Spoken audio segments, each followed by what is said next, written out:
എന്താണ് ഈ E20 petrol എന്ന് നമുക്കൊന്ന് നോക്കാം.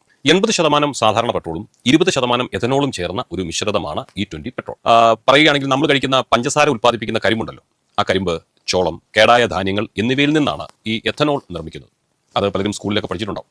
ശുദ്ധമായ പെട്രോളിനേക്കാൾ പരിസര മലിനീകരണം, അന്തരീക്ഷ മലിനീകരണം കുറവാണ് എഥനോളിന്. നമ്മുടെ നാട്ടിൽ തന്നെ എഥനോൾ ഉൽപ്പാദിപ്പിക്കാൻ കഴിയുന്നതുകൊണ്ട് വിദേശ രാജ്യങ്ങളിൽ നിന്നുള്ള ഇറക്കുമതി കുറയ്ക്കാൻ ഇത് ഇന്ത്യയെ വളരെയധികം സഹായിക്കും. ഇനി നമുക്ക് RON 95 എന്താണെന്ന് നോക്കാം. നിങ്ങൾ ചിലരെങ്കിലും കേട്ടിട്ടുണ്ടാവും, ഇനി മുതൽ RON 95 ആണ് നമുക്ക് ലഭിക്കാൻ പോകുന്നത്. ഇതാണ് ഈ വാർത്തയിലെ ഏറ്റവും പ്രധാനപ്പെട്ട ഭാഗം.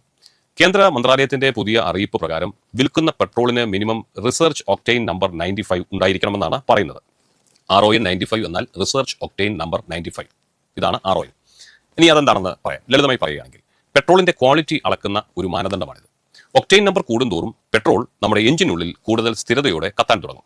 നേരത്തെ നമ്മൾ ഉപയോഗിച്ചിരുന്നത് സാധാരണ 91 ഒക്ടെയിൻ പെട്രോളാണ്. എന്നാൽ 20% എഥനോൾ കലർത്തുമ്പോൾ എഞ്ചിനുള്ളിൽ നോക്കിംഗ് എന്ന പ്രശ്നം ഉണ്ടാകാൻ സാധ്യതയുണ്ട്. അതായത് ഇന്ധനം കൃത്യസമയത്ത് എഞ്ചിനകത്ത് കത്താതെ വരുമ്പോൾ നമ്മുടെ എഞ്ചിന് വിറയലുകളും കേടുപാടുകളും വല്ലാത്ത ഷിവറിംഗും ഒക്കെ ഉണ്ടാവും. ഇത് ഒഴിവാക്കാനാണ് ഉയർന്ന നിലവാരമുള്ള RON 95 സർക്കാർ നിർബന്ധമാക്കുന്നത്. എഥനോളിന് സ്വാഭാവികമായും ഉയർന്ന ഒക്ടെയിൻ ഉള്ളതുകൊണ്ട് ഈ മിശ്രിതം എഞ്ചിന്റെ സുരക്ഷയ്ക്ക് ഗുണകരമാവും. ഇനി മറ്റൊരു സാധാരണക്കാരൻ ചോദിക്കുന്ന ചോദ്യം ഇതാണ്: ഇങ്ങനെ വന്നു കഴിഞ്ഞാൽ എന്റെ കൈവശമുള്ളതൊക്കെ പഴയ വണ്ടിയാണ്, അപ്പോൾ പഴയ വണ്ടികൾക്ക് ഈ ഇന്ധനം പണി കിട്ടുമോ? അങ്ങനെയുള്ള പലരുടെയും പേടി അത് വാഹനത്തെ എങ്ങനെ പ്രതികൂലമായി ബാധിക്കുമെന്നതാണ്.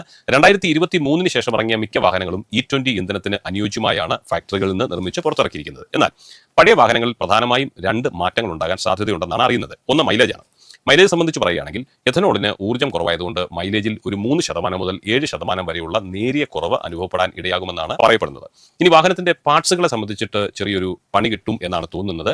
പഴയ വണ്ടികളിലെ റബ്ബർ ട്യൂബുകൾക്കും പ്ലാസ്റ്റിക് ഭാഗങ്ങൾക്കും എഥനോൾ മൂലം കാലക്രമേണ തേയ്മാനം ഉണ്ടായേക്കാം. എങ്കിലും സർക്കാർ RON 95 ക്വാളിറ്റി ഉറപ്പാക്കുന്നതോടെ നമ്മുടെ എഞ്ചിന്റെ ഉള്ളിലെ പ്രവർത്തനം കൂടുതൽ സുഗമമാകും എന്നാണ് അറിയുന്നത്. അതുകൊണ്ട് ഭയപ്പെടേണ്ട സാഹചര്യം ഉണ്ടെന്ന് തോന്നുന്നില്ല. കൃത്യമായി സർവീസ് ചെയ്താൽ മാത്രം മതിയെന്നാണ് ബന്ധപ്പെട്ടവരിൽ നിന്നും അറിയാൻ കഴിയുന്നത്.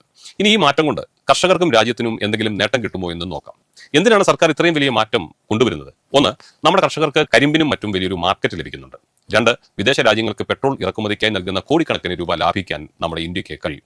ഏകദേശം 1.40 ലക്ഷം കോടി രൂപയോളം ഇതിനോടകം ഈ വിഷയത്തിൽ ഇന്ത്യ ലാഭിച്ചു കഴിഞ്ഞു എന്നാണ് കണക്കുകൾ സൂചിപ്പിക്കുന്നത്. കൂടാതെ പരിസ്ഥിതിക്ക് ഇത് വലിയൊരു ഗുണവുമാണ്. അപ്പോൾ ചുരുക്കത്തിൽ പറഞ്ഞാൽ വരാനിരിക്കുന്ന ഏപ്രിൽ 1 മുതൽ ഇന്ത്യയിലെ പെട്രോൾ പമ്പുകളിൽ കിട്ടുന്നത് മികച്ച നിലവാരമുള്ള RON 95 ഗ്രേഡ് ഇന്ധനമായിരിക്കും.